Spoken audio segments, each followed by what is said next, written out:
The desert sun hung merciless over the cracked Arizona ground, bleaching the bones of cattle white. Across a valley that had forgotten the taste of rain, a young woman in a dust-streaked riding dress reined her roan to a sudden halt, her blue eyes fixed on something crumpled at the base of a red stone ridge. It was an old man, sunburnt and motionless, an empty canteen fallen from his outstretched hand, and no horse anywhere in that blistering emptiness. She knelt and tipped water against his cracked lips, not knowing she was pouring it into the throat of the most powerful man west of the Mississippi. 2 days later, 3 riders in fine black suits came up her road at a lazy walk, and the cattle baron at their head told her she had until Friday noon to sign away her land or watch her cabin burn.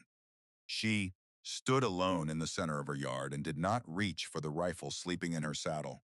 Behind her rose the graves of the mother and father she had buried on the hill, and she would not leave them. Somewhere out past the horizon, a stranger she had saved was already reaching for a telegraph key. The sun over the Arizona territory did not forgive. It bleached the bones of cattle white and cracked the earth into 1,000 broken puzzle pieces, and it was into that furnace that Maren Ashford rode on a Tuesday morning with a debt hanging over her head and 3 days left to answer it. She was 21 years old, and her blonde hair was tied back with a frayed ribbon that had once been blue. Her hands, resting easy on the reins, were rough as saddle leather, and her blue eyes moved across the shimmering horizon with the patience of someone who had learned that the desert punished the careless first. The horse beneath her, a sturdy roan named Cinder, walked with the measured rhythm of an animal that knew how to hoard its strength in a country that offered no mercy to the wasteful. She had ridden out to the far fence line to drive her small herd back toward the creek, though the creek itself had shrunk to a thread of silver winding through a bed of cracked mud. Something had gone wrong with the water this season. The spring that fed Whitethorn Valley had always run cool and steady through the worst of the summer droughts, and now it came thin and grudging, as though some hand upstream had eased a door shut against it. She did not have the luxury of puzzling over it. There were cattle to move, a banknote to answer, and every hour she spent staring at a dwindling stream was an hour she could not spare. Cinder halted without being asked. The roan lifted its head, ears pricking toward a low ridge of red stone, and let out a low whinny that carried the particular unease Maren had long since learned to trust. She followed the animal's gaze and saw at the base of the ridge a shape that did not belong to the desert, dark against the pale ground, crumpled and motionless. A body. Out here, a body could mean any number of things. It could be a trap baited by men who used pity as a lure to draw a rider down off her guard. It could be a drifter who had made the final mistake of a hard life. Maren rested her hand on the stock of her father's Winchester, where it slept in the saddle scabbard, and she let her eyes travel the ridgeline, the pockets of shadow between the boulders, the empty places where a rifle might wait for a fool to ride into its sights. Nothing stirred. The silence of the desert at midday was total, a silence that pressed against the ears like deep water. She swung down and crossed the last of the distance on foot. It was an old man, elderly, his face burnt bright red by a sun he had plainly not dressed to face. He wore a heavy dark coat gone gray with dust, and he had no hat, and his white hair lay matted flat against his skull with dried sweat.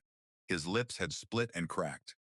Beside his outstretched hand lay an empty canteen, its cap dangling from a leather cord, and there was no horse anywhere in that whole blistering expanse. He had come to this place on his own 2 feet, and he had very nearly finished the journey the desert had intended for him. Maren knelt and pulled her own canteen from her shoulder. "Mister." She touched his shoulder gently, ready to draw back if the frailty proved to be a performance. "Mister, can you hear me?" His eyelids fluttered, swollen and slow, and he looked up at her without seeing. The sound that scraped out of him was hardly a word at all. Water. She lifted his head with one hand and tipped the canteen against his cracked lips, letting only a thin trickle pass. A man this far gone would sicken, and worse if he drank the way his body was screaming for him to drink. He choked, coughed, swallowed hard, and his trembling hand rose to seize the canteen. She drew it back with a firmness that was its own kind of mercy. Slow. You're too dry to take it fast. What in God's name are you doing out here on foot? He drew several ragged breaths before the answer came. Horse stepped in a hole, broke its leg. I had to leave it behind. Walked. I don't know how long. She glanced at the sun standing high and merciless overhead. If he had set out in the cool of morning, then he had walked through the killing heart of the day's heat. And the simple fact that his heart still beat was a thing she could scarcely credit. The desert consumed the weak as a matter of course. It did not often leave them breathing to tell of it. Getting him onto Cinder was a battle. He had no strength in his legs to speak of, and Maren was not a large woman, though years of hauling water and mending fence had laid a wiry hardness into her arms. She braced her shoulder beneath his and heaved, teeth set against the strain, guiding his boot toward the stirrup. Up, now, I have you. Push. With a last desperate effort, he swung a leg over the saddle and slumped forward across Cinder's neck, arms hanging slack. She did not climb up behind him. In this heat, the roan could not carry the two of them and hold the pace they needed. So she gathered the reins and walked. It took her 2 hours to bring him home. 2 hours of heat rising off the baked ground and burning up through the soles of her boots. 2 hours in which her thoughts circled, again and again, to Cyrus Vane and the money she owed, and the days slipping through her fingers like the water that would not run. She ought to have been mending the road fence. She ought to have been chasing down strays to sell. Every step she took toward the cabin, with a dying stranger draped over her horse, was a step away from her own survival. And she knew it, and she kept walking all the same. Her father had taught her that you could take the full measure of a person by how they treated someone who could do nothing for them in return. She had buried that man on the hill above the cabin a year past, and she was not about to bury his lessons in the ground beside him. The sun was sinking, laying long purple shadows across the yard, by the time she had the old man down off the horse and into the cabin and settled onto her own narrow bed. She worked through the failing light and on into the dark. She bathed his sunburnt face with cool water drawn from the pump, spooned thin broth from her meager stores between his lips, and piled her heaviest wool blanket over him when the shivering set in, for the desert that scorched a man raw by day would freeze him by night if the shock did not finish him first. Somewhere near midnight his fever broke. His breathing eased into something slow and even, and Maren sat in the wooden rocking chair beside the bed and cleaned her father's revolver by the low gold light of a kerosene lamp, the small rhythmic clicks of the mechanism steadier than her own turning thoughts. The old man's eyes opened. He watched her a while before he spoke, and there was something in that watching that did not match the wreck of the body on the bed. Something patient and unhurried and sharp as a whetted blade. You saved my life. She did not look up from the gun. You'd have done the same, I expect. Don't be so certain of that. His voice was stronger than it had any right to be. The world is full of men who would step over a dying stranger without breaking their stride, if that stranger offered them no profit. He propped himself up on one elbow and let his gaze wander the room, the sagging shelf, the single window, the star and the pistol resting on the mantel above the cold hearth. You live out here alone. I do. That's a hard road for a young woman. He studied her hands, the calluses ridging her palms, the split across one knuckle. Those are hands that work from before the sun comes up to after it goes down. The roof over that corner sags. Your fence by the road is down. You are carrying something heavy, and you are carrying it entirely by yourself. A flush of pride and irritation warmed her face. She set the revolver down on the table with more care than force. I manage well enough, mister. We've had a dry season. It'll turn. He did not press her. He only watched her with those keen, unhurried eyes, and after a moment he said more gently, I know a proud spirit when I meet one. I meant no insult by it. I only observe what's in front of me. His gaze drifted back to the mantel, to the silver star catching the lamplight. That badge, my father's, Gideon Ashford. He was sheriff here before he passed, a year gone now. She surprised herself by offering more. The lateness of the hour and the quiet had worn her guard down thin. He left me this land and his name and a banknote I can't pay. There's a man named Cyrus Vane holds that note now. He means to take the place from me by Friday noon." Something moved behind the old man's eyes. A flicker of recognition swiftly folded away, though she was too weary to read it.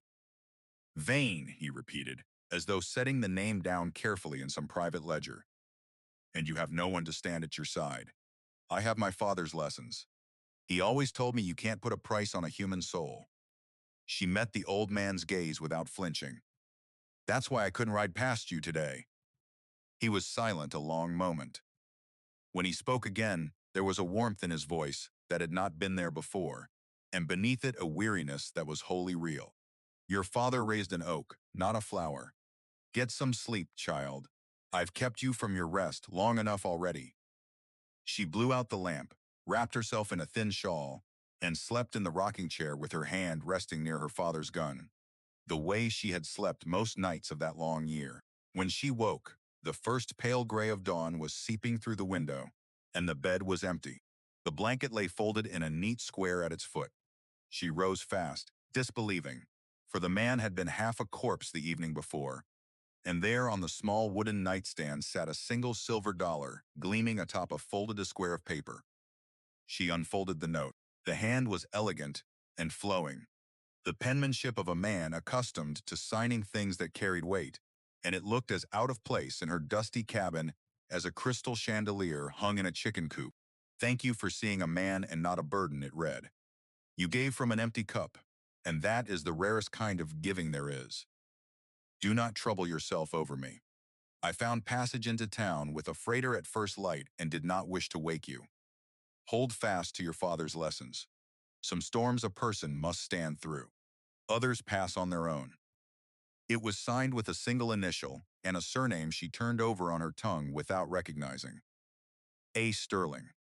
She sat with the note a long moment, then tucked it into her apron pocket and closed her fist around the silver dollar. It was not 500. It was not within shouting distance of 500. It was a token, a thank you from a man who had nothing else to give, and she found she did not resent the smallness of it. She had done right by him. Her father would have known that without being told. But being right did not pay Cyrus Vane. And when she stepped out into the strengthening light, the cold arithmetic of the day settled back onto her shoulders. It was Wednesday now. She had 2 days. She had scarcely finished pumping water into the trough when she heard them coming. 3 riders, moving without hurry, the dust rising lazy behind them in the still morning air. She knew before she could make out their faces. She dried her hands on her skirt and walked to the center of the yard and stood there. And she did not reach for a weapon, because the man riding at the head of that little procession understood weapons well enough to know that drawing one first was a mistake. Cyrus Vane sat a fine black horse and wore a black suit that seemed to shed the desert dust by sheer force of will. He was a cattle baron who owned half the county and had never troubled to hide that he wanted the other half, and his smile, when he drew rein and looked down at her, did not travel any distance at all toward his eyes. Behind him rode 2 men with their hands loose near their holsters, and Maren marked them both the way her father had taught her, the way she had once watched him read a room full of dangerous men, and know in a heartbeat which one would move first. The man on the left favored his right shoulder, some old wound perhaps, slow to bring a gun up. The man on the right had a small twitch working at the corner of his jaw, a nervousness he was trying to swagger over. She took it all in and let none of it show on her face. "Good morning, Miss Ashford." Vane's voice had the smoothness of oiled leather. "You're up early. So are you, Mr. Vane. The bank doesn't open for an hour yet. I'm a businessman. I like to get out ahead of the day." He shifted his weight in the expensive saddle, and the leather creaked beneath him. "I came to look in on your progress. The note falls due Friday. $500. That's a great deal of money for a girl living all alone on land she can barely work. The debt is my affair, not yours. It became my affair the day I bought the paper." He looked past her at the sagging roofline, the broken fence, the whole modest span of everything she owned. "This land borders my grazing.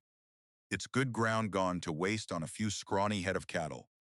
I'll make you a generous offer one last time. Sign the deed over to me this morning. I forgive the debt entire, and I put $50 in your hand for a stage ticket east. A pretty girl belongs in a city with a roof that doesn't leak, not out here in the dirt, waiting on the buzzards to circle. Maren looked down at the dry earth between them, then lifted her eyes to his. My father is buried on that hill, Mr. Vane.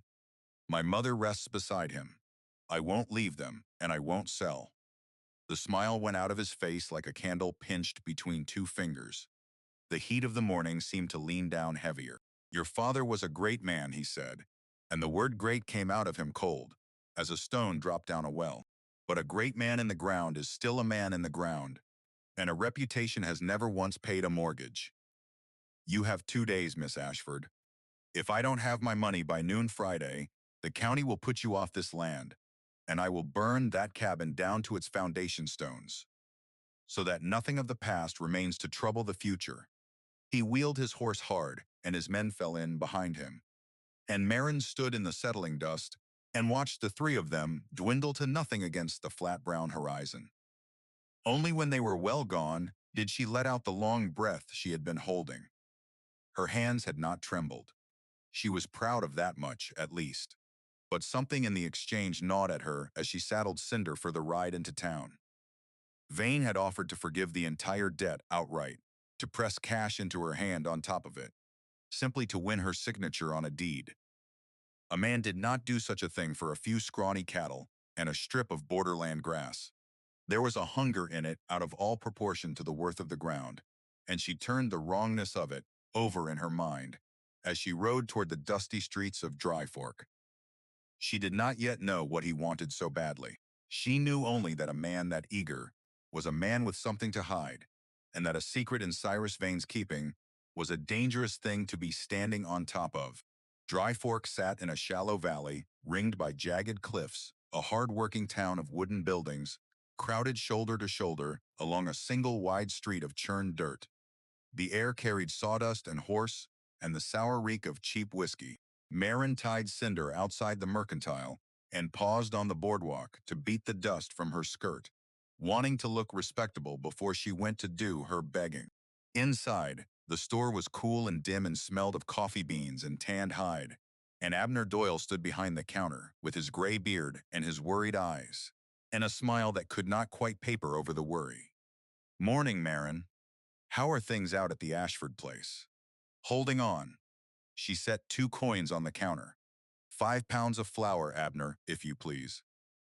He scooped the flour into a canvas sack and leaned across the counter, dropping his voice, though the store stood empty. I saw Vane riding out your way yesterday with his men. You watch yourself, girl. He's been squeezing this whole town dry. Bought the livery out from under old Hensley last month. Took the smithy for pennies when the debts came due. Folks are starting to say he means to own the entire valley before the year is out. He wants my ranch. I'm not selling it to him. Doyle sighed and pushed the sack across to her. Your daddy was a good friend to me. He kept this town on its feet when nobody else would stand up to be counted. But Gideon's gone now, Maren, and Vane is a powerful man, and there's no shame in walking away from a fight you cannot win. A fight is only lost when you stop standing up. She said it quietly, and she took up the flour and carried it out to her saddlebags. And she knew Doyle meant well, even as she knew that fear was a contagion, and this whole town had caught it. They were letting Vane crown himself a king because not one of them would look him in the eye and tell him no. She squared her shoulders and walked down the street toward the only brick building in Dry Fork, the bank, solid and unlovely as a courthouse. Inside it was cool and hushed. A great iron safe crouched behind a brass teller's cage, and at a heavy oak desk sat Horace Fenn, the bank manager, a thin, nervous man forever worrying at a stiff white collar that seemed bent on strangling him by slow degrees. He looked up as she approached, and discomfort crossed his face like the shadow of a cloud. Miss Ashford, please, sit. She sat across from him and kept her spine straight. Mr. Fenn, I've come about my loan. I know it's due Friday. I'm asking for 1 month's extension, that's all. My cattle are healthy. I have a buyer lined up for the fall drive. I only need a little time. He pressed his fingers to his temples and would not meet her eyes. Maren, you know I respect you. I respected your father more than any man in this county. But the bank doesn't hold your note anymore. Vane bought it 3 weeks past. I know that. But the deed is still registered through this office. You're still the party of record. You have the authority to grant a standard agricultural extension. It's written plainly into the town charter. The charter, Fenn said, low and bitter, means very little when one man holds all the money in the county. He glanced toward the door and dropped his voice lower still. Vane isn't merely being greedy, Miss Ashford. He's desperate.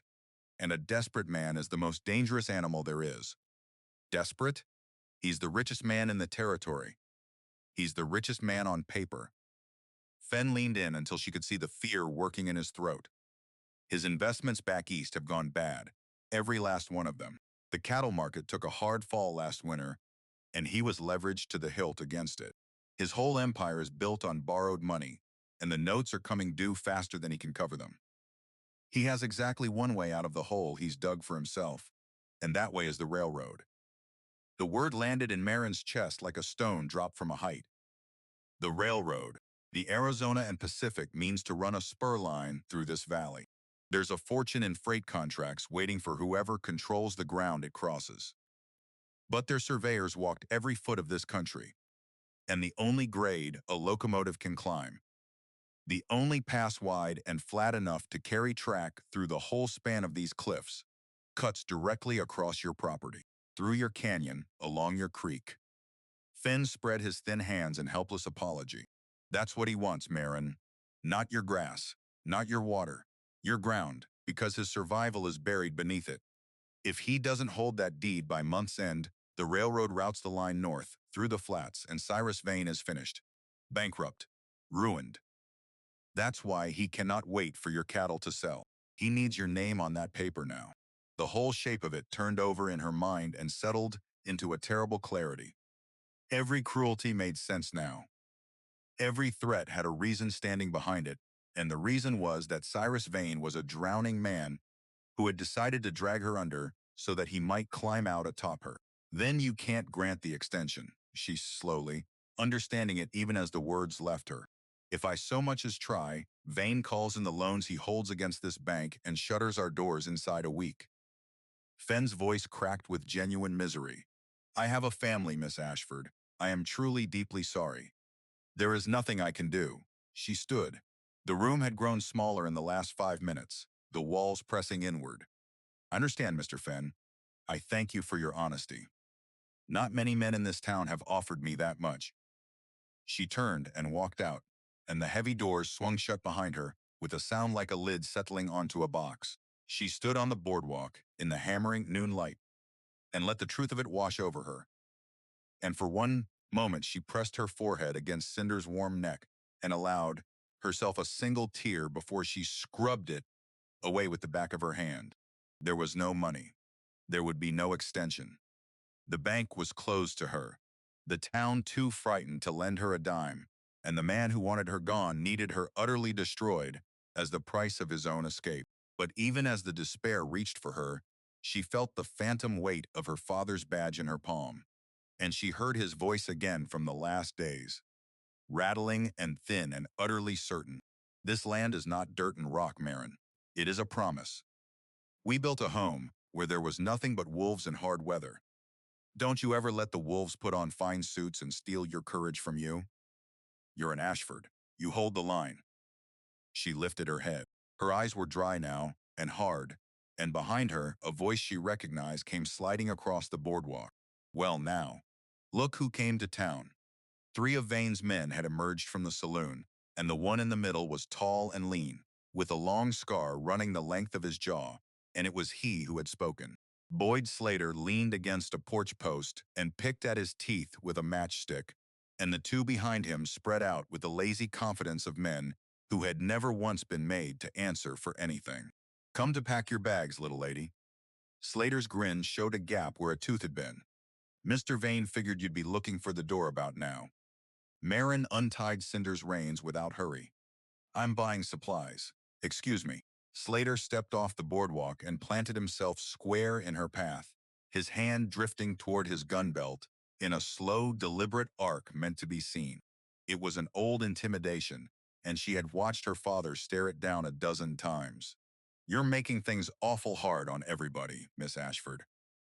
Mr. Vane's a generous man, but his patience is wearing clean through.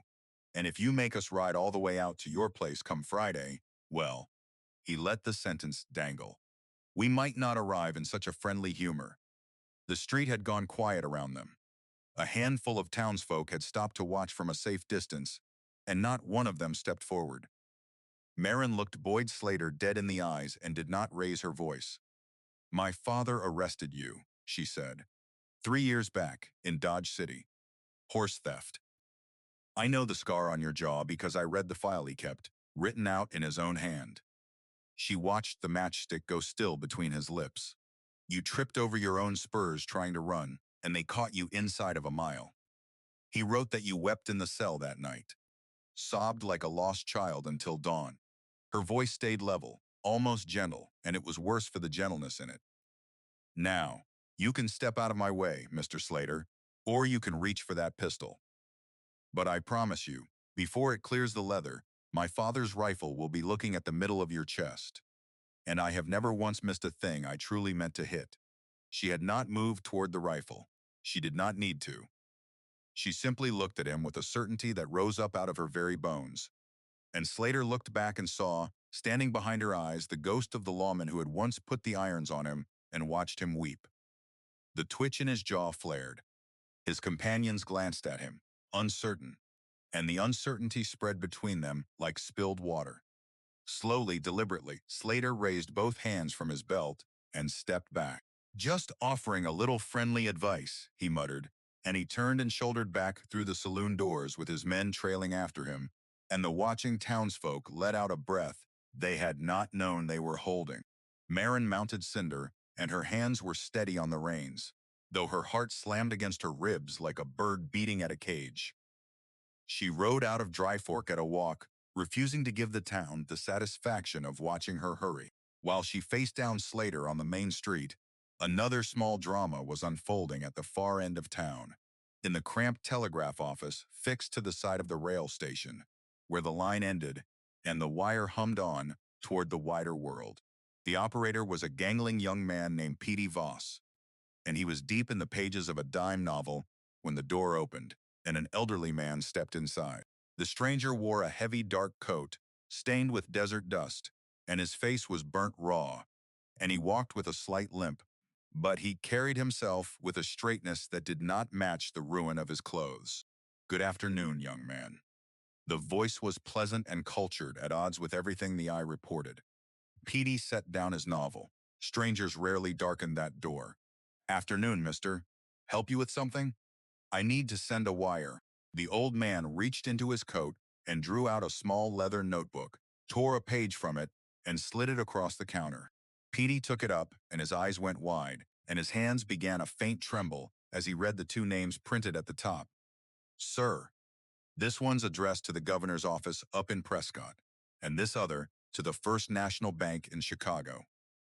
"That is correct." Petey read the body of the message, and the color drained from his face by degrees, for the words on that torn scrap of paper spoke of accounts and holdings and instructions in a language of plain command, and they did not fit the dusty beggar standing before him.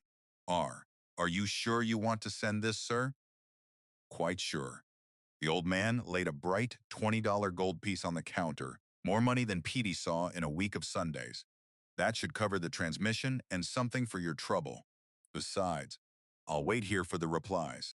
Petey swallowed hard, sat down at his key, and began to tap out the message, the brass clicking filling the little room in a rapid stutter. The old man moved to the window and looked out at the dusty street, and there he saw a young woman on a roan horse, riding out of town, with her back held straight as a fence rail, and he watched her go with something soft and unreadable in his weathered face. He had come to this valley alone and in secret, traveling by freight wagon, telling no living soul his name, because he had wished to walk the proposed railgrade with his own two boots and see the canyon with his own eyes, before he committed the fortune of the Arizona and Pacific Railroad to a single mile of iron. He was its chairman, and one of the wealthiest men west of the Mississippi, and his horse had stumbled in a prairie dog hole and left him afoot in the killing heat, and he would have died out there, unknown and unmourned. A rich man rotting in a pauper's dirt, had a girl driving cattle not stopped where every other soul alive would have ridden on past. She has her father's spine, he murmured to the empty room, and Cyrus Vane is about to learn a costly lesson in what greed truly buys a man. The key clattered as a reply came singing back down the wire. Petey transcribed it with an unsteady hand and passed it across, and the old man read it and let a slow, satisfied smile spread across his ruined face. Good. Now I'll need you to send one more, son. This one to the office of the United States Marshal down in Phoenix. And there's another gold piece in it for your discretion. Maren rode the long miles home beneath a sky going bronze and bruised, and the closer she came to the cabin, the harder the wrongness of the season pressed on her.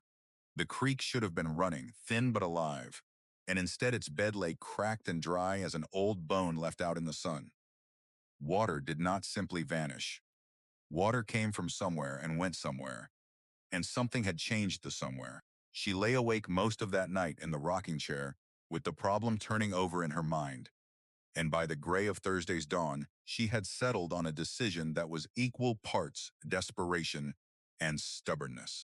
There was a deep, winding box canyon on the far western edge of her land, a place the old-timers called Buzzard Canyon for the birds that rode its thermals, all steep red walls and floors choked with brush and loose stone. It was rough, dangerous country for a lone rider, but she knew that a small band of wild, unbranded cattle had wintered there, sheltered from the worst of the weather. Mavericks, the cowboys called them. And by the old law of the open range, an unbranded maverick belonged to whoever could get a rope on it and drive it to market, if she could flush them out and push them the 2 days south to Lodestone, the mining camp that always paid well for fresh beef. She might sell them for enough to buy herself a little time. It was a thin hope and a hard road, but a thin hope was more than she had held that morning, and she was Gideon Ashford's daughter, and she did not know how to quit. She rode out before the sun cleared the ridge, dressed in her heaviest denim and canvas, her father's gun belt buckled at her waist, and his Winchester riding in the scabbard, and she reached the narrow mouth of Buzzard Canyon after 2 hard hours. The entrance was guarded by towering pillars of stone, and the walls closed in cold and shadowed as she pushed cinder deeper, and somewhere far ahead a steer bawled its low complaint. She found them at last near a muddy seep, a dozen lean and mean-eyed longhorns. Survivors everyone, their horns spread wide and wicked. But it was not the cattle that stopped her breath. It was what stood beyond them, where the canyon narrowed toward the spring that should have fed her creek.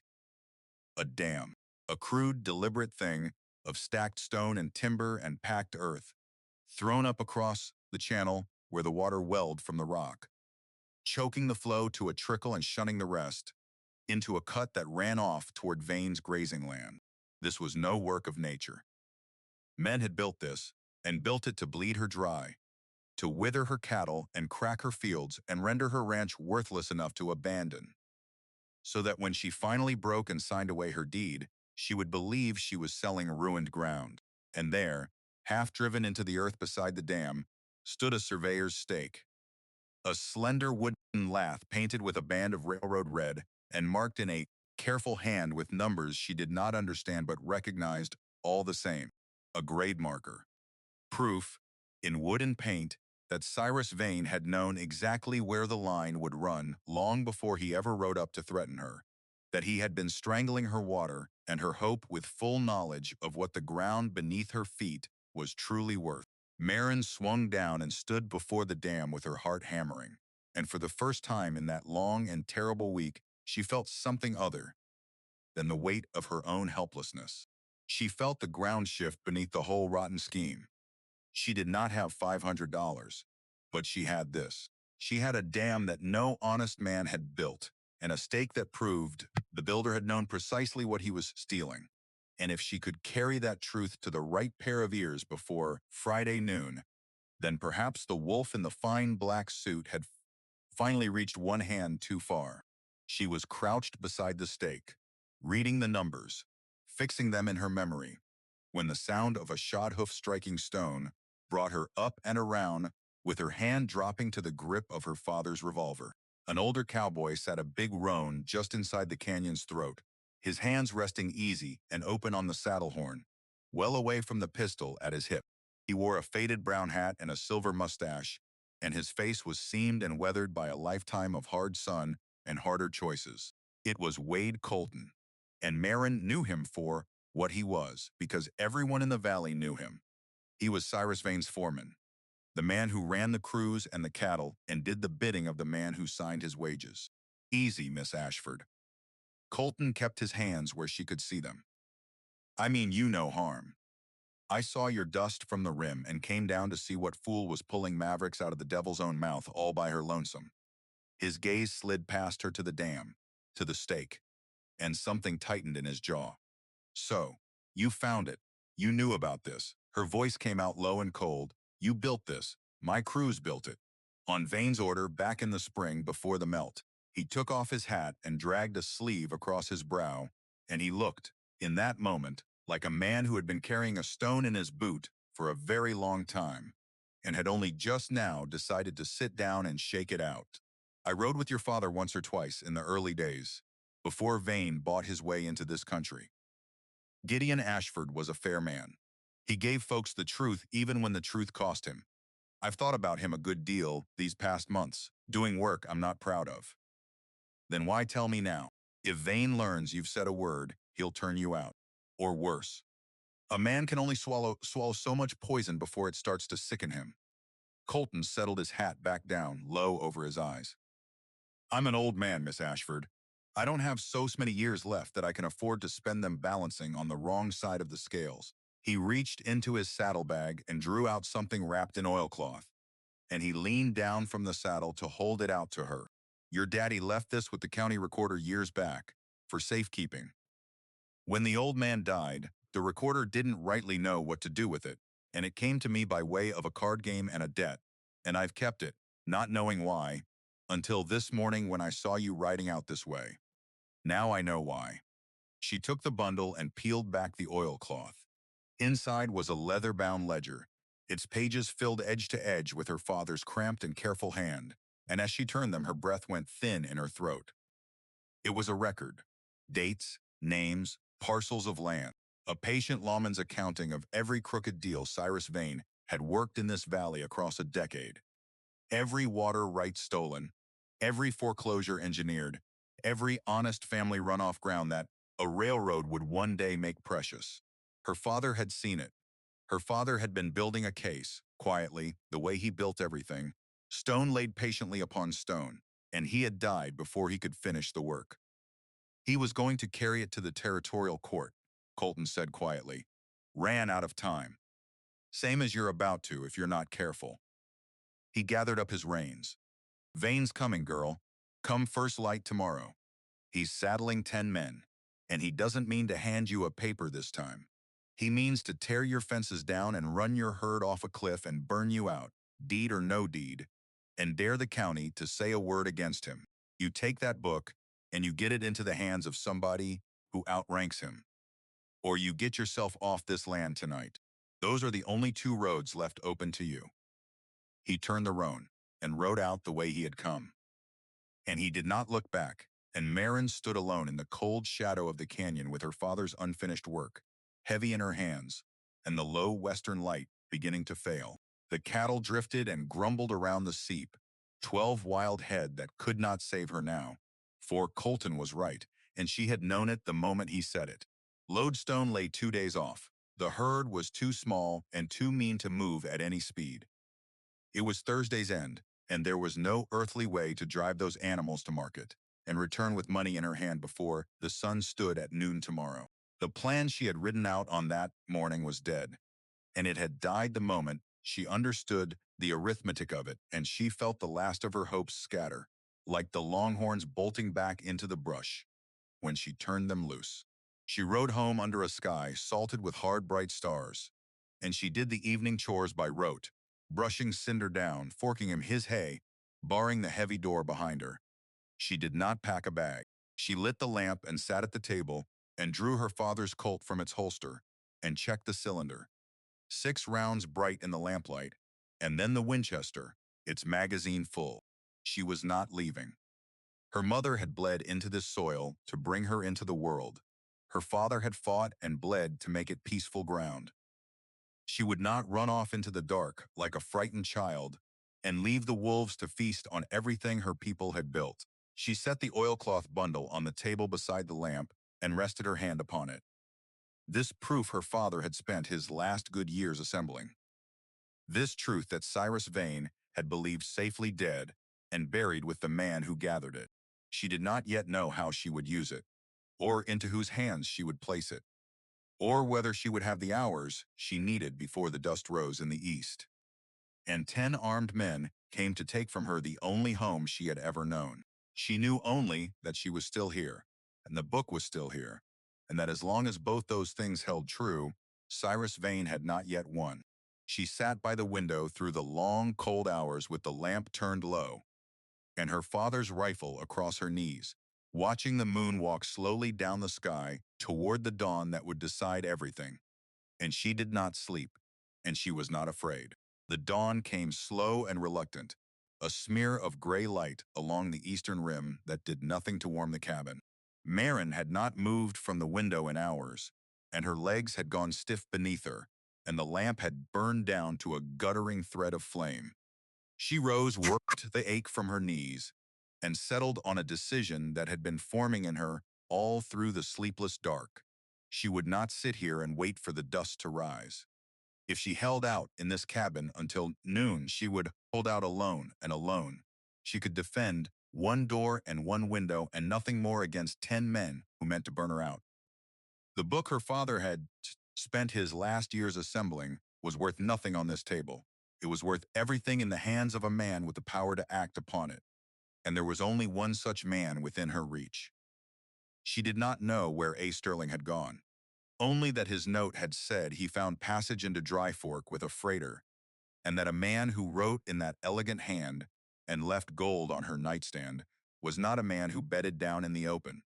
He would be at the one hotel the town possessed, or he would be gone altogether, vanished back into whatever world had produced that penmanship. It was the thinnest of threads. It was all she had.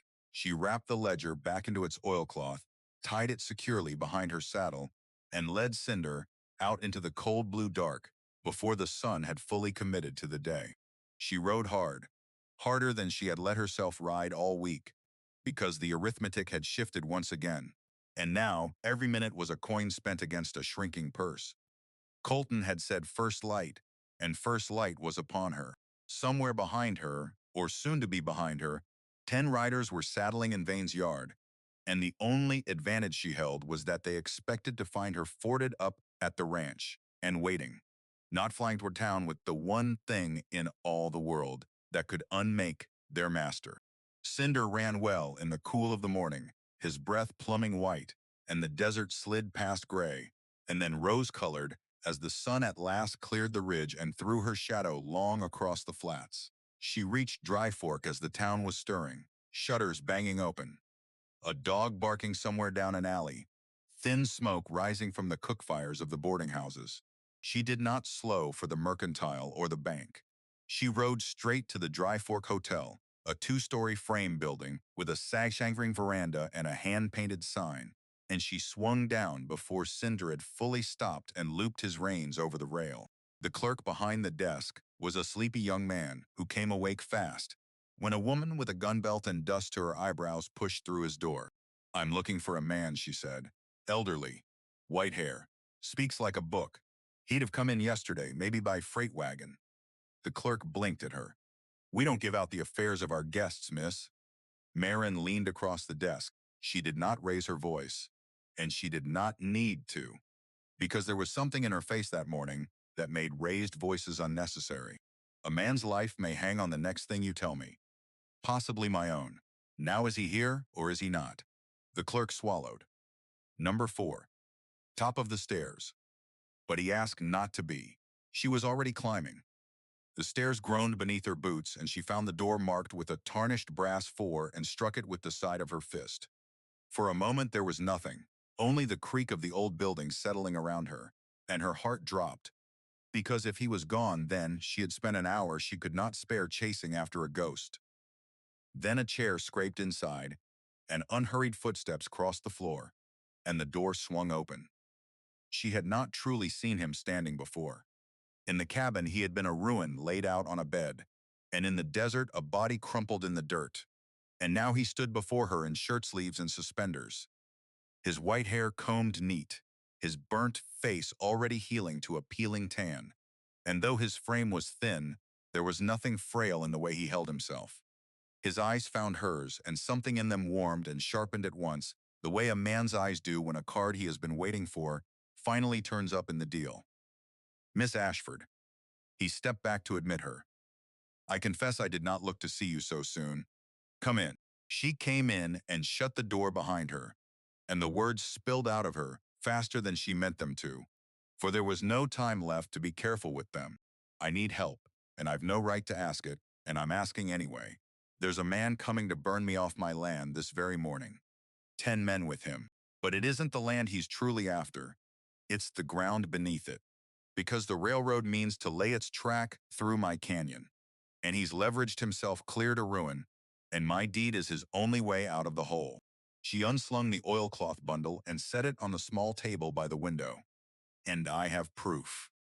Proof he's been stealing this valley blind for 10 years. My father gathered it before he died. I don't know if it's worth anything to the law anymore, but I couldn't let it burn. And you're the only man I've met in this whole hard country who looks like he might know what to do with it. The old man had gone very still while she spoke. When she said the word railroad, something moved behind his weathered face, and when she said the deed and the canyon and the track, that something settled into a quiet, cold certainty she did not yet understand. He crossed to the table and unwrapped the ledger with careful fingers. And he opened it, and he read, and the longer he read, the harder his jaw set. Sit down, Miss Ashford, he said at last, without lifting his eyes from the page. There is a thing I must tell you, and you had best be sitting when I do. She did not sit. There's no time for.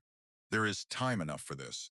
He closed the book gently and turned to face her, and he seemed to gather himself, an old man preparing to set down a weight he had carried into her cabin, and out of it, and back again. You saved the life of a stranger in the desert and asked nothing at all for it. That stranger was not a drifter. My name is Ambrose Sterling. I am the chairman of the Arizona and Pacific Railroad. The room tilted very slightly around her. She put a hand on the back of the chair, not to sit but to steady herself, and the pieces she had been carrying all week rearranged themselves into a shape she had never once imagined. The railroad. The man dying in the dirt on the very ground the railroad meant to cross. You came to see the canyon, she said slowly, feeling her way toward it. That's why you were out there. You were walking the line yourself. I never commit a mile of iron I have not first seen with my own feet. A grim humor touched the corner of his mouth. My horse taught me the folly of doing it alone. I would be bones on your western fence line by now, had you been the kind of woman who rides past trouble. He tapped the ledger with one finger.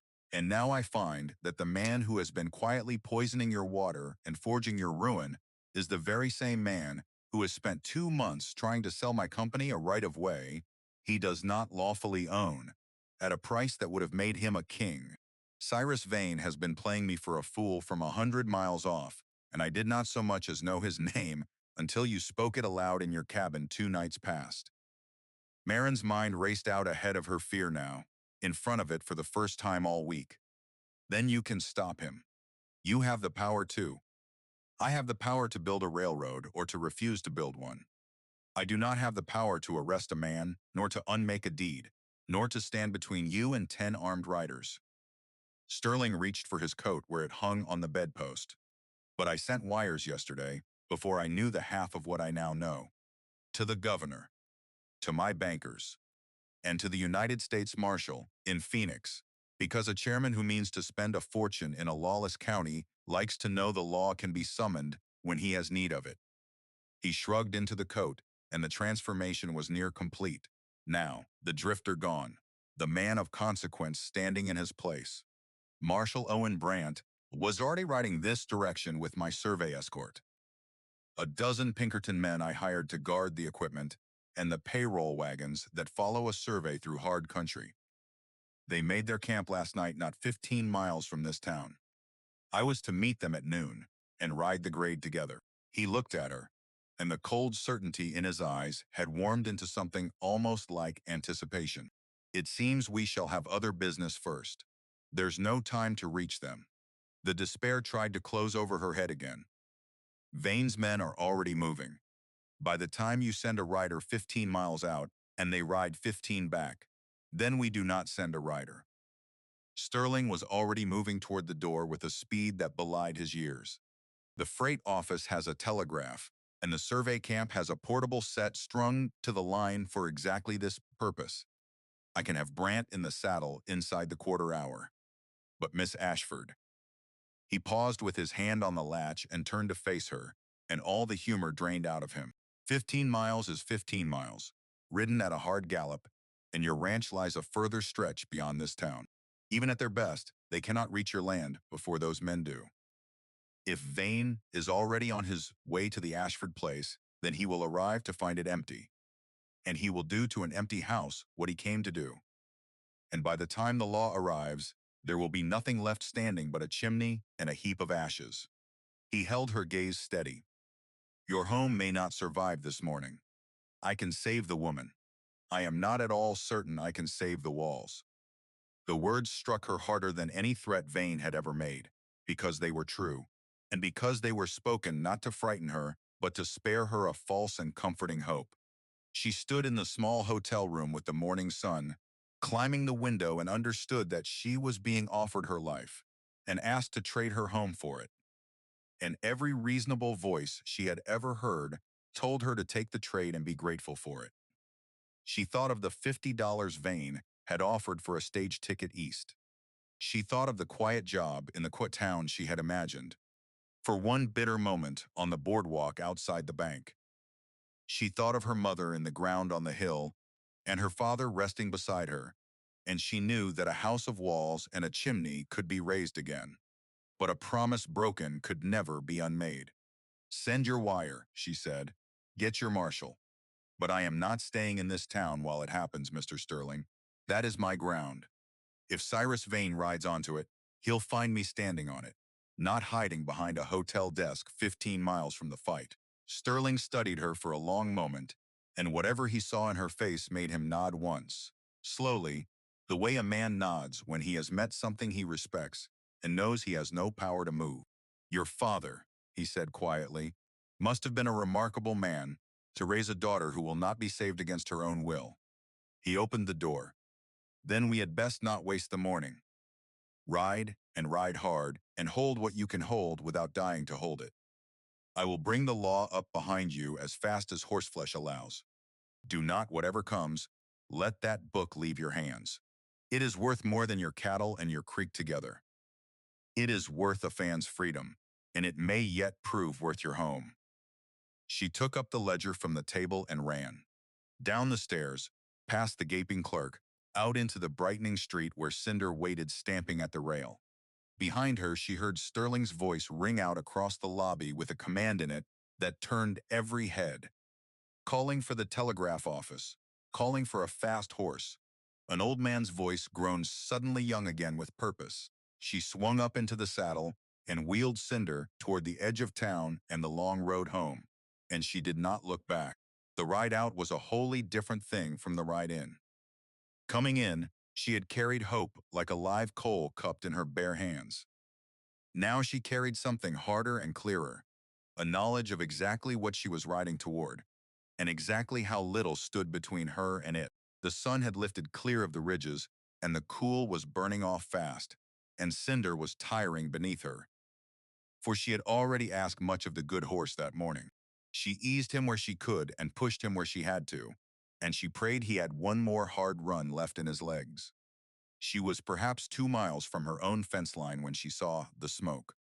It rose in a thin, dark column against the pale morning sky, off to the east where her building stood, and her heart seized in her chest.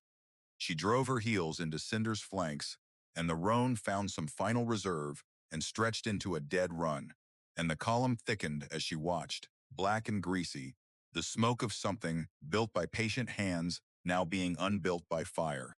She crested the last low rise before her home spread out below her, hauled Cinder to a plunging stop, and saw it all at once. They were already there. Not 10 men but 9 that she could count, mounted and circling in her yard like wolves around a downed thing. And the smoke poured not from the cabin, but from the barn, where a torch had been flung into the loose hay and the dry old timbers had caught with terrible speed. Flame climbed the barn's east wall in a sheet. Her few penned animals bawled in terror, and at the center of the yard, sitting his black horse with the unhurried patience of a man who believes he has already won, was Cyrus Vane, watching her home burn with the same expression a lesser man might wear, watching the sun go down. Maren's first instinct was to charge down into them, and she mastered it because 9 armed men would cut her from the saddle before she crossed half the distance, and a dead woman saved nothing and no one. She sat her blowing horse on the rise and made herself think, the way her father had taught her to think when the blood was up, and the whole body screamed to act. The barn was lost. She could see that plainly even from here. But the cabin still stood, its door barred as she had left it, and the morning wind blew out of the west, carrying the barn's fire away from the house rather than toward it. And that was a mercy she had not earned, but would not refuse. And down there among the circling men, she saw a thing that turned her fear to a cold and focused fury. There was a wagon in her yard that did not belong to her, a buckboard drawn up near the corral, and huddled together in the bed of it were shapes she knew for what they were even at this distance. Children.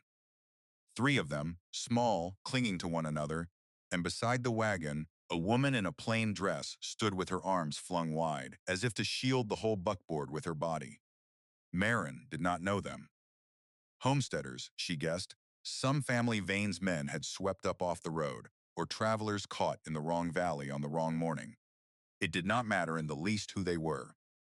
What mattered was that Cyrus Vane had brought fire and 9 guns into a yard with children in it, and that whatever line the man had not yet crossed, he was crossing it now. She could not ride down into that, but neither could she sit on the rise and watch it. She backed Cinder below the crest, so the horse would not be seen, dismounted, and slid her father's Winchester from the scabbard. From here, stretched along the low ridge, she had a clean view of the whole yard, and she was her father's daughter, and she had learned to shoot the eye from a snake at 50 paces. Though she had spent her whole life keeping that skill folded quietly away. She did not want to harm a living soul. She had never wanted that. But she wanted those children safe, and she wanted her home left standing, and she wanted Cyrus Vane to understand, in the last minutes before the law arrived, that he had not yet won a single thing. She bellied down behind a shelf of red stone, laid the rifle across it, and thumbed back the hammer. Then she raised her voice across the distance, pitched to carry, hard and clear over the crackle of the burning barn. Cyrus Vane. Every head in the yard came up. The circling men reined in, searching the ridges, and Vane himself turned his black horse in a slow half-circle until he found her, a lone figure lying prone on the rise with the sun behind her and a rifle steady on the stone. "You're trespassing, Mr. Vane." Her voice did not shake. "And you've brought children onto ground you mean to burn. Send them out, the woman and the little ones both. Send them down the road, out of range, and we'll conduct our business between the 2 of us. The way people of honor would, if there were any honor left in you." Vane laughed, and the sound carried thin across the yard. "Miss Ashford, I did wonder where you'd got to." He gestured lazily toward the wagon and its huddled passengers. "These good people were unlucky enough to make camp on my grazing land last night. Trespassers, the same as I'll name you, once this deed is signed over. They stay where they are. You come down, girl, and put your name on the paper, and perhaps I'll let them drive on their way unharmed. Refuse me, and I cannot answer for what 9 restless men might take it into their heads to do before the morning is out." The threat was plain, and it was monstrous, and it told Maren everything she needed to know about how far the man had fallen into his own desperation. He was using the children as a lever against her, the same as he had used her water and her debt. One more weight to pile onto the scale until she broke beneath it, and she understood, lying there with her cheek against the cold stock of her father's rifle, that she could not shoot her way clear of this. Not with three small ones in the line of fire. Not with a woman standing to shield them with her own body. Every advantage her marksmanship gave her was cancelled the instant innocence sat in the yard below. Vane had seen to that. He had made her deadliest skill useless with a single cruel stroke. But he had made a mistake as well, though he did not yet know it, because he believed he had all the time in the world, and he did not.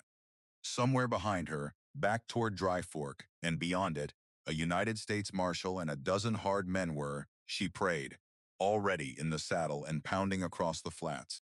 Every minute she could steal, every minute she could keep Vane talking and gloating and unsatisfied, instead of finished and riding away, was a minute that brought the law closer. She did not need to win this fight outright. She needed only to keep from losing it, and to keep those children breathing until the dust rose in the west. "I'll come down," she called, and she heard the surprise ripple through the men below her. But not to sign. "I'll come down to talk, Vane, face to face. Because I have a thing to say to you that you'll want to hear before you do something you can't take back. And you'll let that family walk to the road while I say it. Or I swear on my father's grave I'll put a bullet through your knee before your men can so much as blink, and let you crawl to your railroad meeting on the stump." She let the words hang in the smoky air. "You know I can make that shot. You've heard what I am. Send them out, and I'll set my rifle down and come talk. That's the trade I'm offering." She watched him weigh it. She could not see his face clearly at the distance, but she could read the stillness of him, the calculation running behind it. He did not believe she would throw her own life away, and he was right. She would not. But neither could he be certain the rifle trained on him would hold its silence if he pushed her too far. And a man who has leveraged everything he owns on a single morning does not care to gamble his kneecap on a guess. After a long moment, he lifted a gloved hand and made a small, disgusted gesture toward the wagon. "Let them go," he called to his men. "Drive them out to the road. They're nothing to us." Then, louder, to Maren, "Come down, then, and say your piece. But leave the rifle up there on the rock where I can see it, or Boyd here will decide the family didn't get far enough down the road after all." Maren's stomach turned at the ease with which he traded the safety of children for leverage. But she had won the things she needed most, and she would not risk it now by hesitating. She watched the woman gather the little ones close, watched a man on foot lead the buckboard team, out through the yard gate and onto the road that ran south, away from the fire and the guns, and only when the wagon had rolled a safe distance did she let herself breathe. The children were out of it. Whatever came next would come to grown souls who had chosen their own ground to stand on. She set the Winchester down on the stone, in plain view, and drew her father's revolver from its holster and laid that beside it, because she had no intention of walking into 9 guns wearing one of her own and handing them an excuse. But she did not go entirely unarmed. Tucked into the waist of her denim at the small of her back, hidden by the fall of her vest, she carried a thing that was not a weapon at all and was worth more than every weapon in that yard combined. The oilcloth bundle, the ledger, her father's 10 patient years of gathered truth. She would carry it down into the lion's mouth because it was the one card Vane did not know she held. And because a card left unplayed wins nothing at all. She rose from the ridge with her empty hands held out from her sides and walked down the slope into her own yard, past the roaring barn whose heat she could feel against the side of her face, past the men who watched her come with hard, amused eyes, until she stood before the black horse and looked up at Cyrus Vane. Up close, the man's composure showed its cracks. There was a tightness at the corners of his eyes, a sheen of sweat across his brow, that the morning cool did not explain. The look of a gambler who has shoved his whole stake into the center of the table and cannot now afford to see the cards turned over. You've cost me a week I did not have to spend, Miss Ashford, he said down at her. Say your piece and sign my paper. I have a train's worth of money waiting on your name, and I find my patience has burned up along with your barn. You have nothing at all waiting on my name. Maren kept her voice level, pitched for him and the nearest men to hear, because she wanted witnesses to every word. That's the thing I came down here to tell you. You've been selling the Arizona and Pacific, a right-of-way across ground you don't own, at a price that would set you up like a lord, and you've been strangling my water and forging my ruin to force the deed into your hands before anyone the wiser could stop you. She watched the words land, watched the color shift and drain in his face. But the man who runs that railroad already knows your name, Vane. He knows what the deed is worth, and he knows you don't hold it. And he knows about the dam your crews built across my spring because I found it. And I found the survey stake your own men drove into the ground beside it, painted railroad red. The men around her had gone quiet. The only sound was the fire eating at the barn. Vane's gloved hand tightened on his rein until the leather groaned. You're bluffing, girl.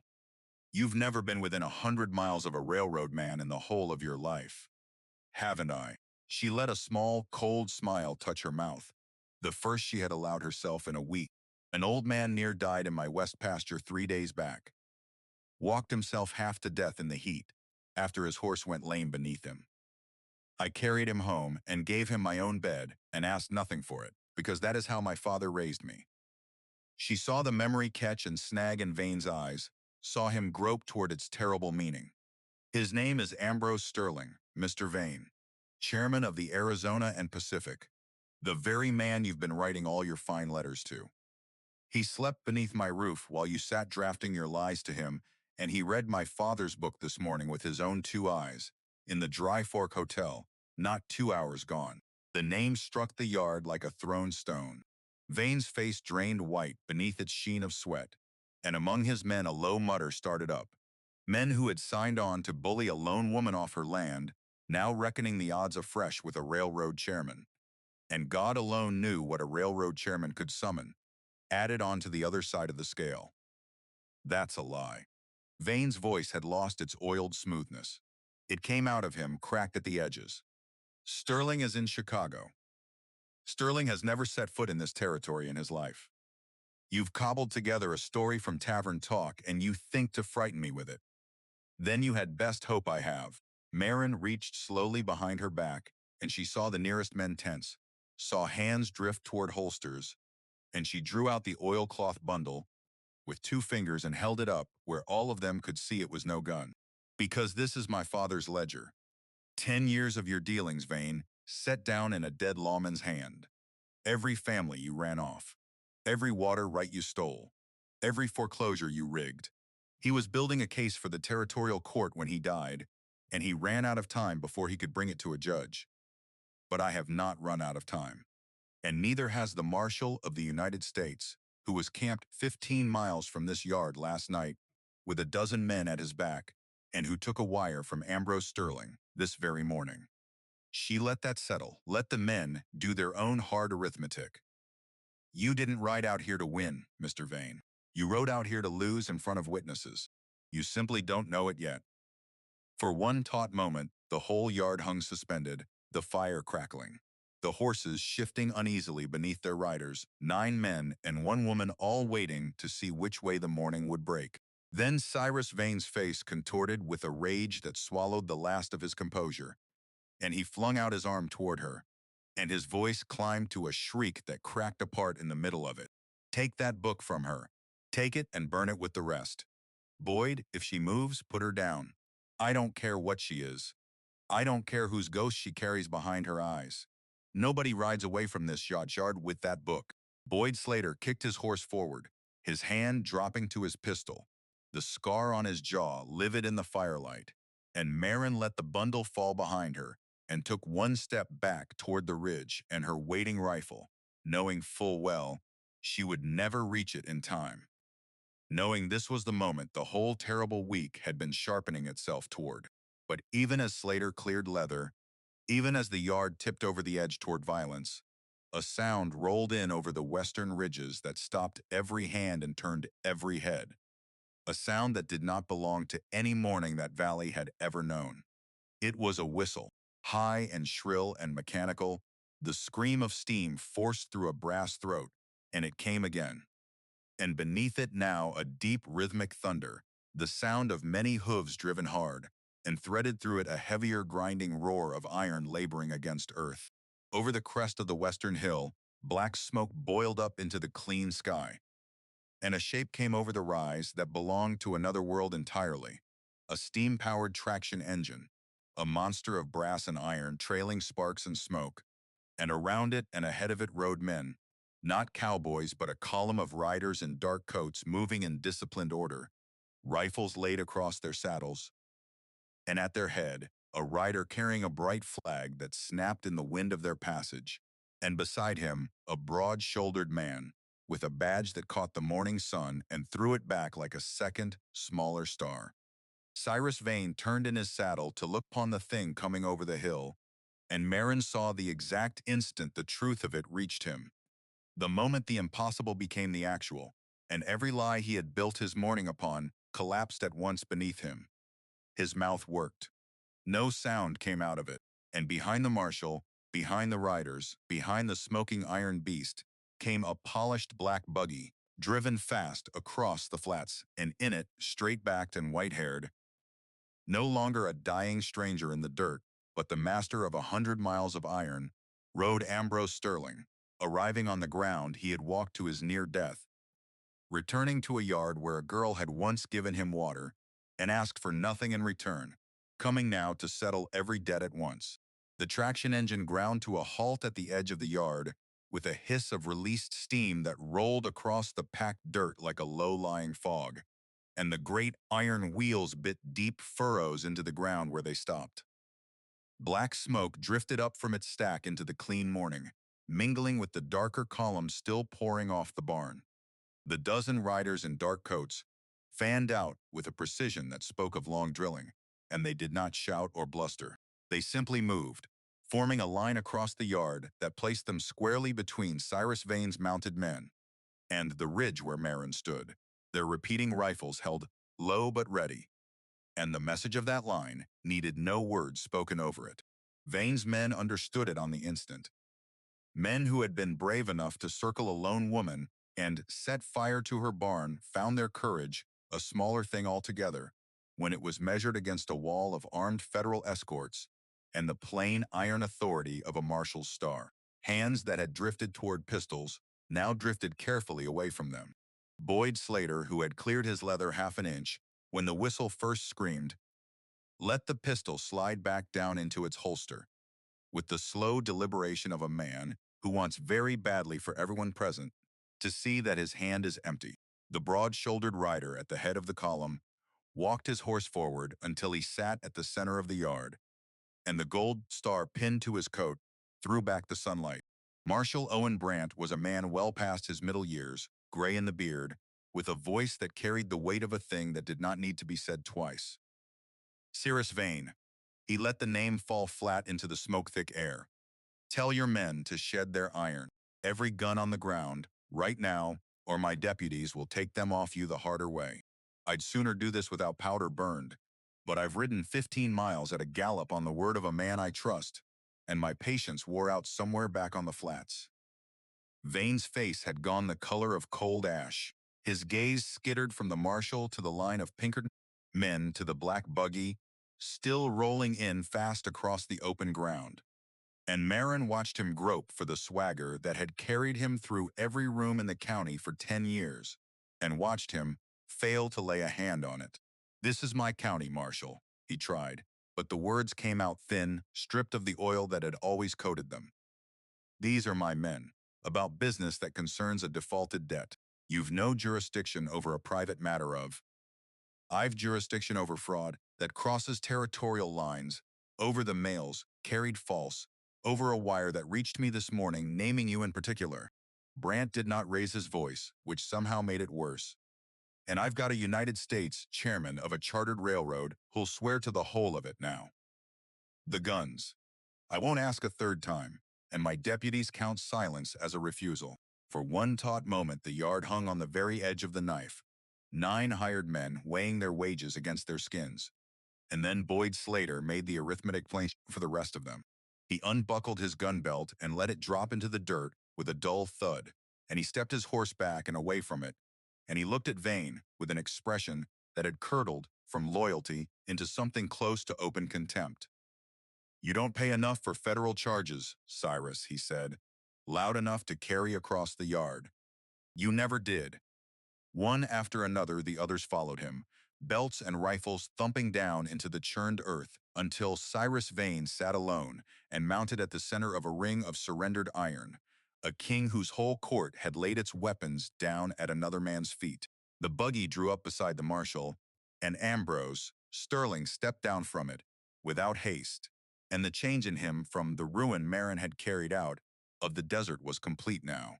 The frailty burned entirely away, replaced by the unhurried gravity of a man long accustomed to being the most consequential figure in any room he entered.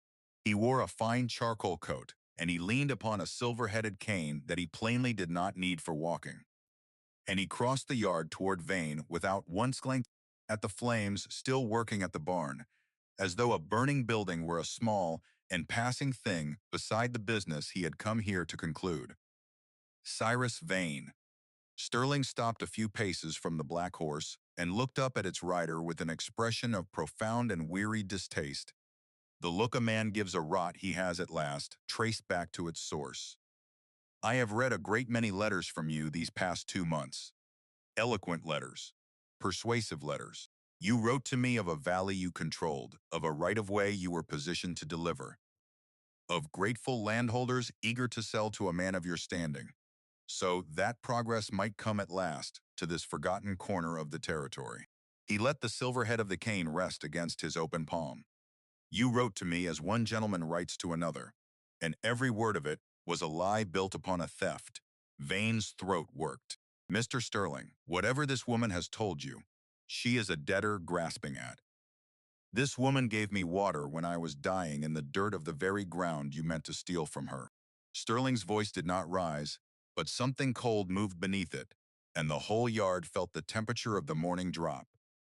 "She gave me her own bed, and the last of her broth, and asked me for nothing in return, not knowing my name, not knowing I could buy this county twice over, and never feel the spending of it. She did not know I was anyone at all. She simply would not ride past a man in need." He turned his head and found Maren where she stood, her empty hands still held out from her sides, and something in his weathered face gentled at the sight of her. "Do you understand what that is worth, Vane? You have spent your whole life learning the price of everything a man can put a number to. You never once troubled to learn the value of a single human soul, and that ignorance is what has ruined you this morning." "Not I." Maren felt the words settle deep into her chest. Her father's own belief spoken him back to her out of a stranger's mouth, and she came down off the last of the slope then, walking slowly into her own yard past the line of dark-coated men who parted to let her through. She gathered her father's rifle and revolver from the stone where she had laid them, holstering the one and cradling the other, and she stooped and took up the oilcloth bundle from where it had fallen in the dirt when Slater came for her. She held it against her chest as she came to stand beside Sterling, and she faced a man who had spent a week trying to burn her out of existence. And she was not afraid of him any longer, because a wolf with no teeth left in its head is only a dog that has forgotten how to beg. "You built a dam across my spring, Mr. Vane." She pitched her voice for the marshal now, for the record, for the witnesses ranged around the yard. "You choked my water to a trickle, so my cattle would fail and my fields would crack, so that when I finally broke and signed your paper, I would believe I was selling ruined ground for the mercy of a debt forgiven. Your own men drove a railroad stake into the earth beside it, painted red, marked in your surveyor's hand. You knew to the last penny what this land was worth, long before you ever rode up to threaten me with a mortgage. And this," she lifted the bundle, "is 10 years of exactly the same. Every family before me. My father wrote it all down." Marshal Brant swung down from his horse and crossed to her, and he took the bundle when she offered it. unwrapping the oilcloth with careful hands, and he stood there in the smoke and the climbing morning light, turning the pages of a dead lawman's ledger. With an expression that hardened with every entry, his eyes passed over. Gideon Ashford's hand, he murmured, half to himself. I knew the man, years back. A more honest star never rode this territory. He looked up from the book, and his eyes, when they found Vane, had gone flat and final. This is a case entire, Vane. Dates, parcels. The names of men I can still find and still put questions to. I've held warrants on thinner paper than this and seen them stick fast. He closed the ledger. But it was the dam that damned you. A debt bought is legal business, however cold a man goes about it. The deliberate destruction of another soul's water to force a fraudulent sale is a crime. Any court in this land will hang your name upon. Vane's composure broke, all at once, the way a dam breaks, the way perhaps his own crude dam would break when the marshal's men rode out to tear it from the throat of the spring. You have no idea what I have built in this valley. His voice climbed toward the ragged edge of panic. 10 years. 10 years I spent making something out of this wilderness, while men like her father played at law and let the whole country rot in its own poverty. I brought money into this territory. I brought commerce and trade, and you would throw the whole of it away. Throw me into a federal cell, over a girl's cattle and a dead man's scribbling and a ditch full of stacked rocks. He wrenched his horse into a half-turn, wild-eyed, searching the yard for any door left open to him. Boyd, damn you, the whole lot of you, there are 9 of you and 13 of them, are you cowards enough to? Enough. Marshal Brant made a small gesture, and 2 of the Pinkerton men swung down and moved toward the black horse with the unhurried certainty of men who had done this particular work many times before. Cyrus Vane, I am placing you under arrest by federal warrant on charges of fraud, extortion, conspiracy, and the willful destruction of water rights to compel an unlawful transfer of property. You'll answer for all of it in Phoenix before a judge who has read your letters with great interest. They brought him down from the saddle, and he did not come easily, though he had no weapon left to him and no friend in that yard to lift a hand on his behalf. He twisted in their grip, his fine black suit fouling in the dust his own boots had walked across 100 times as a conqueror. And the sight of the great cattle baron of Whitethorn Valley reduced to a struggling, cursing man being wrestled into iron cuffs drew not one voice raised in his defense. His men watched him go down with faces carefully emptied of everything. The heavy manacles closed around his wrists with a sound like a lock turning over in a door that would not open again for a very long time. Maren stood watching, and she felt none of the savage triumph she might have imagined feeling through the long nights of that terrible week. What rose in her instead was quieter and heavier, a kind of grief for all the years her father had carried this weight alone, for the case he had built stone by patient stone and died before he could finish. For every family named in that ledger who had lost their ground before she had ever thought to fight for hers. Justice, when it finally came, did not feel like a thundercloud breaking open over the valley. It felt like a debt being paid at long last to people who had waited too long in the ground to see it settled. Sterling came to stand beside her as the marshal's men marched Vane toward a barred wagon that had trailed in behind the column. And together they watched the barn fire begin to gutter, the worst of the dry hay consumed, the flames sinking as they ran short of things to devour. 2 of the escorts had already unlimbered buckets, and a length of hose from the traction engine's water tank, wetting down the corral psts and the near wall of the cabin, holding the fire from spreading now that the men who set it were disarmed and roped. Her home would stand, scorched, half-emptied, the barn a loss she would feel through the whole of the coming winter, but standing. You held it, Sterling said, blowing the smoke thin against the sky. I told you in the hotel I did not know if I could save the walls. It seems you saved them yourself, by keeping that man talking long enough for us to close the distance. A dry approval touched his voice. 15 miles is a long way at a gallop. You bought every foot of it with your own nerve. A lesser hand would have run for the safety of town and let the fire take the whole of it. I couldn't run. Maren's eyes had gone to the road where the buckboard had rolled. to a stop at a safe distance, the woman standing in the wagon bed, with the three small ones gathered close under her arms. All of them turned back to watch the yard and see how the morning would end. There were children in this yard when I came over that hill, Mr. Sterling. He'd swept up a family off the road and penned them in a wagon to use against me. I couldn't shoot my way clear with little ones in the line, and I couldn't leave them to whatever 9 restless men might do. So I traded him the only thing I had.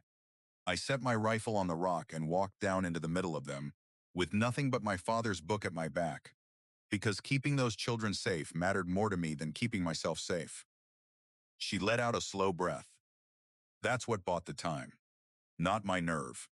Their safety. Sterling was quiet a moment, taking this in, and when he spoke again, there was a new gravity laid beneath his words. Then you did a braver thing than I gave you credit for, and for a better reason. He turned to the marshal, who had come back from securing the prisoner. Brant, there was a family used as a shield in this morning's business. See them safely on their way, with provisions drawn from the survey stores and a letter of passage under my name, so that no man in this territory troubles them again. Cyrus Vane's reach ends this morning. Let the first thing that ending brings into the world be a family sleeping easy under their own wagon tonight. The marshal nodded and sent 2 riders down to the wagon, and Maren watched as the woman's rigid posture eased by degrees, watched one of the escorts hand a canteen and a sack of stores up into the buckboard, watched the smallest of the children lift a hand in a shy, uncertain wave toward the yard before the wagon rolled on southward into the safety of the open road. Whatever fear those little ones had carried into her valley, they carried out of it a story that ended well. And Maren found that this, more than the sight of Vane and irons, loosened something that had been clenched tight in her chest since she first saw the buckboard from the ridge. It was only then, with the immediate danger past, and the fire dying, and the prisoner secured in his wagon, that the full strangeness of the morning caught up with her, and she turned to Sterling with the question that had been waiting beneath all the others. You said in the hotel you sent your wires yesterday, before you knew the half of what you now know, before I ever brought you my father's book. She studied his weathered face. You sent for a United States Marshal on the strength of what? A name I spoke in my cabin 2 nights ago. Half dead and asking nothing of you? Why would a railroad chairman summon federal law over the troubles of a girl he'd known for a single night? A slow, unashamed smile creased Sterling's sunburnt features. Because that girl carried a dying stranger 2 hours across a furnace when it cost her the time she could least afford. And because in my long experience, a person who will do that, when no one is watching and no reward has been promised, is a person worth going to considerable trouble for. He looked out over the smoking yard, the disarmed men, the great iron engine cooling at the fence line. I did not know the shape of your trouble when I sent those wires. I knew only the name of the man behind it, and I knew the kind of woman you were, and I judged that whatever a man like Cyrus Vane wanted badly enough to threaten you over was a thing the law had best have its eyes upon. I have been building railroads across this country for 30 years, Miss Ashford. I have learned to read the ground before I commit a single dollar to it. I read you in one night, and I was not wrong in a single particular. The marshal's men set about the slow work of the aftermath, gathering the surrendered weapons into a sack, roping Vane's hired riders into a loose column to be walked back toward Dry Fork and sorted through by a judge, dousing the last stubborn embers of the barn. The sun climbed higher, burning off the last of the morning's cool, and the smoke thinned to gray wisps that unraveled into the wide blue. Maren stood in the center of everything she had so nearly lost, her father's rifle in her hand, and let herself feel, for the first time in a year, the peculiar lightness of a weight lifted that she had carried. So long she had forgotten the shape of standing without it. Sterling walked with her up onto the porch of the cabin, out of the way of the marshal's men, and he settled himself onto the warped top step with the slow care of a man whose bones still remembered the desert floor, resting the silver-headed cane across his knees. There is a matter of business we did not finish in the hotel, he said, for the fire and the guns rather interrupted us at it. but it is the reason I came to this valley in the first place, and it concerns you more nearly than you yet know." He drew a folded sheaf of papers from inside his coat and held them a moment without offering them across. "You understand now why Vane wanted your land. The Arizona and Pacific means to run its line through your canyon. That much has not changed because Vane is in irons. The grade is still the only one a locomotive can climb for 40 miles in either direction. My company still needs to cross your ground." Maren's momentary lightness cooled. She had traded one man who wanted her land for another. Perhaps, only this one held a marshal's goodwill and a railroad's fortune, where the last had held 9 hired guns. And she was suddenly, sharply aware of how small she stood against the thing Sterling represented. "Then you've come to buy me out, the same as he meant to," she said, and the old flatness came back into her voice. The wariness of a woman who had learned that kindness and appetite could wear the very same coat. "You'll offer me a fair price instead of a forged one, I don't doubt. But you want the same thing off me in the end. My deed." "No." Sterling said it simply, and he unfolded the papers and laid them across her hands, and she looked down at them in confusion, for they were not a bill of sale. "I do not want your deed, Miss Ashford. In 30 years, I have never once found that owning the ground beneath my track served me half so well as keeping the people who own it as friends. A railroad that takes from a valley is resented for a generation. A railroad that partners with a valley is welcomed into it for a century." He tapped the topmost page with one finger. "What I am offering you is a lease. The Arizona and Pacific will pay you, and your heirs after you, a handsome yearly sum for the right to cross your canyon and draw water from your creek for its engines. You retain full and sole ownership of every acre your father settled. The land stays Ashford land, in the Ashford name, for as long as there are Ashfords left to hold it, but you will never again lie awake over a banknote, because the railroad's money will come to you as regular as the sunrise, whether the cattle sell, or the rains fail, or the whole territory goes to ruin around you." She read the papers with a slowness born of pure disbelief, her eyes traveling the careful clauses, the figure written out in a clerk's precise hand. A sum that was not a fortune, of the kind that raised a man a mansion, but was more money, steady and certain, than she had ever dared imagine touching in the whole of her life. She thought of the fence she could rebuild, the barn she could raise again from its own ashes, the proper herd she could buy, the roof she could mend, so that it no longer let the winter rain in, over the corner, where her mother's cedar chest still stood.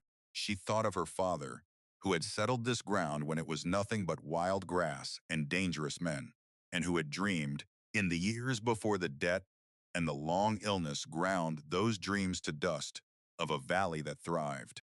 "I don't understand," she said, and her voice came out unsteady in a way it had refused to be through all the week's dangers.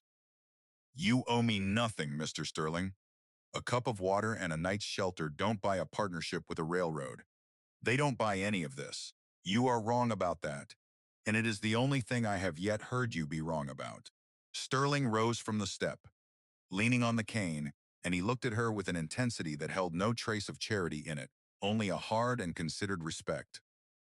"When I lay out in that desert with my horse dead and my water gone and the sun taking the life out of me by inches, I was not a chairman. I was not a wealthy man, nor a powerful one. I was an old fool who had made a young fool's mistake, and I was going to end my days as a nameless heap of bones for the buzzards, and every dollar I had ever made was worth exactly nothing to me out there in the heat. Had another sort of person found me first, they might have taken my boots and my coat and left me where I lay, and not a soul in the world would ever have been the wiser. But you found me. You spent your horse and your daylight and the last of your provisions on a stranger who could not so much as tell you his name. And you did it while you yourself were drowning in troubles enough to break a stronger back than yours." He held her gaze without wavering. "I do not partner with you out of gratitude, Miss Ashford, though grateful I surely am. I partner with you because I have spent a long life learning to recognize the rarest thing in this world, and I have found it standing in a burnt yard with her father's rifle in her hand. I would sooner build my railroad on the given word of a woman like you than on the signed deeds of 1,000 men like Cyrus Vane. Maren looked down at the papers, and her vision blurred, and she scrubbed at her eyes roughly with the back of her wrist, unwilling, even now, to be seen weeping. She had fought so hard, for so long, simply to keep from losing, that the notion of actually winning, of building something rather than merely defending it, was almost more than she could hold in her two hands at once. I don't know what to say to this. Then say the simplest thing there is to say. A warmth returned to Sterling's face, and for a moment the shrewd chairman gave way once more to the old man who had woken in her cabin and watched her clean a revolver by lamplight. Say yes, and then, if you would extend an old man one further kindness, you might brew a pot of that dreadful chicory coffee you fed me the other night. I have thought on it more than once these past days. God help me. It was the worst coffee I have tasted in 40 years, and I would give a great deal for another cup of it. A laugh broke out of her, startled and unguarded, the first true laugh she had loosed in longer than she could rightly remember, and it surprised them both. It's terrible coffee. I know that it's terrible. It's all I could afford. It is the finest coffee in the territory, Sterling said gravely, for reasons that have nothing whatever to do with the beans. Say yes, Miss Ashford. She looked at the papers in her hands, and then out across the yard where the marshal's men were leading the last of Vane's riders toward the road. At the cabin still standing solid behind her, at the hill beyond it where two graves looked down over everything her family had built and bled for, and so nearly lost. Yes, she said. Yes, I'll sign your lease, Mr. Sterling, and I'll make you the very worst cup of coffee you've ever tasted in your life. The signing itself took only a moment, her name written out in a hand her father had taught her, on a line that turned the whole course of her life, witnessed by a United States Marshal, who set his own name below hers with the ghost of a smile at the corner of his mouth. When it was done, Sterling folded his copy away into his coat with the quiet satisfaction of a man who had concluded, at long last, the true business that had drawn him across half a country, and he accepted the promised cup of bitter chicory on the porch step as though it were the finest thing ever poured into a tin cup, and he drank it down to the very dregs. The seasons turned, as seasons will, and the harsh grip of that summer gave way at last to the softer months, and by the following spring the valley of Whitethorn was a place transformed from the one where a girl had once counted her last few coins against an impossible debt.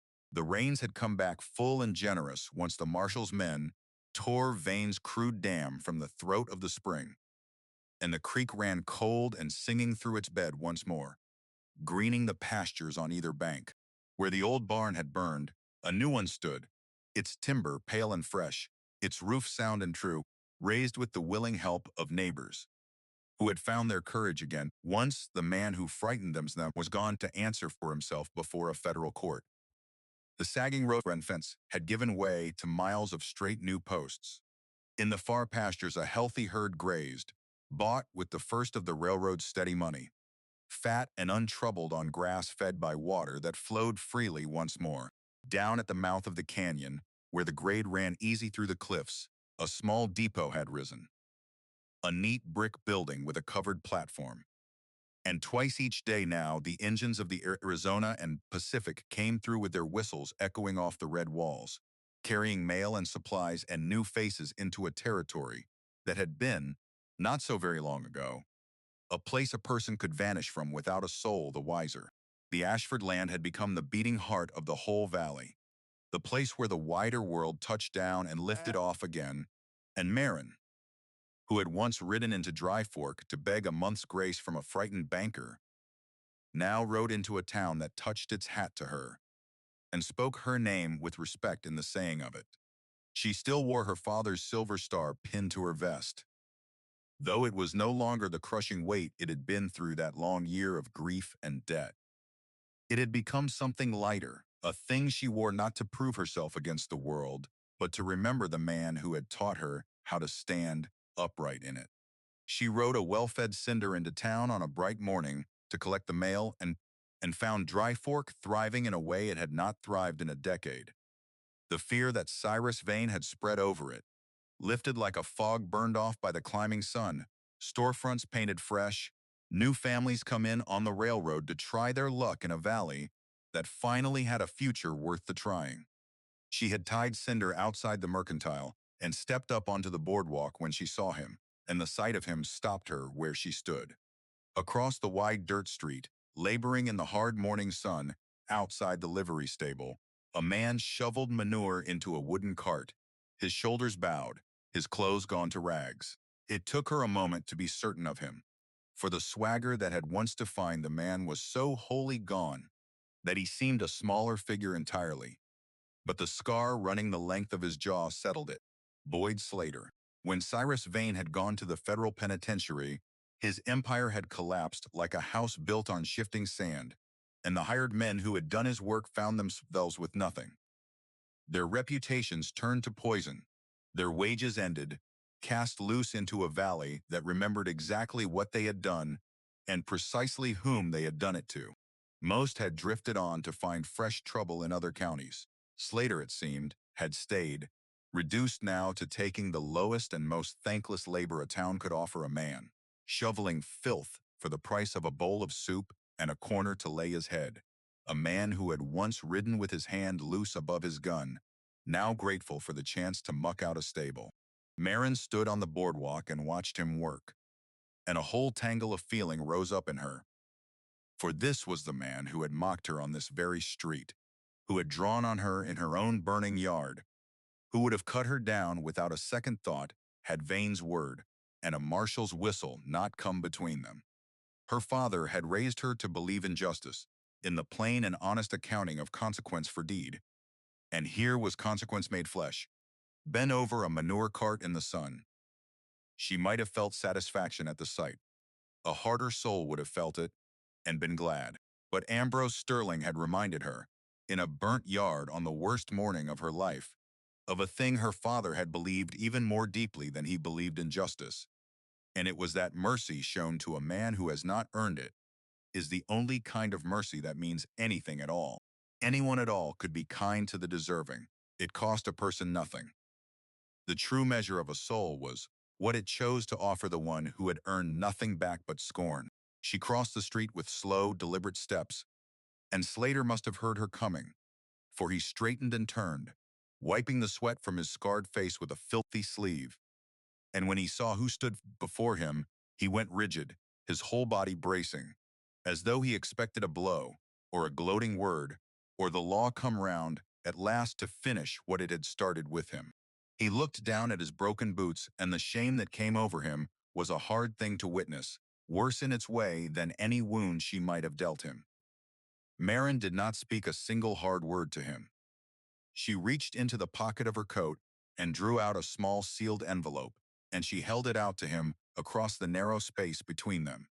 He stared at it as though it might be a snare laid for his foot. "What is that?" he managed, his voice gone rough with suspicion and something underneath the suspicion that might almost have been fear. "Your name's on the front of it." She kept her hand steady, the envelope held out. "Open it when you're ready." Not a moment before. She turned and walked back toward her horse, her boots clicking soft on the hard-packed street, and she did not look back to watch him take it. It was some minutes later, after she had collected her mail and was making ready to mount, that she saw from the corner of her eye how he had finally torn the envelope open with his grimy hands, and how he stood stock-still, staring down at what it held. Inside was a folded $20 note, enough to buy a decent horse or a photo stage ticket to any town in the territory. Enough for a man with nothing left to become a man with a chance in front of him. And wrapped around the money, written out in her own careful hand, were two short lines. "Everyone is owed one road back. Mine was given to me when I had earned it no more than you have." She did not stay to see what he made of it. She swung up into the saddle and turned Cinder toward home. And as she rode out of Dry Fork, the morning sun lay warm across her shoulders. And away to the south, the whistle of an incoming train came rolling up the valley, tying this wild and stubborn country to the whole of the world beyond it. The desert that had once meant nothing to her but dry bones and desperation had become a place of promise, of water running clear and grass growing green and iron rails carrying future in twice a day beneath a wide and forgiving sky. She rode the familiar miles with an ease in her body she had not known in years, past the new fence posts, standing straight against the horizon, past the pastures where her cattle grazed contented on watered grass, up the long rise toward the cabin with its mended roof and the fresh timbered barns standing beside it. At the top of the rise she paused, as she often did now, and turned in the saddle to look back across the whole of the valley her family had claimed, the whole of what had so very nearly been taken, and was now, past any man's power left on earth to threaten, wholly and truly hers. The graves on the hill caught the morning light. She touched the silver star at her breast, the way another soul might reach for a hand held out to them in the dark. She had held the line, against the wolves in their fine suits, against the fear that had cowed a whole town into silence, against her own despair on the worst of the nights when running had seemed the only sense left in the world. She had held the ground her mother bled into and her father died defending, and she had held it not with the gun her father left her, though she had stood ready to, but with the harder and rarer weapons he had truly bequeathed her: his stubbornness, his honesty, his unbending refusal to measure the worth of a human being by what could be got out of them. A single cup of water, given freely to a dying stranger in a merciless country, had grown against all the odds the world could offer into a life rebuilt and a legacy made secure.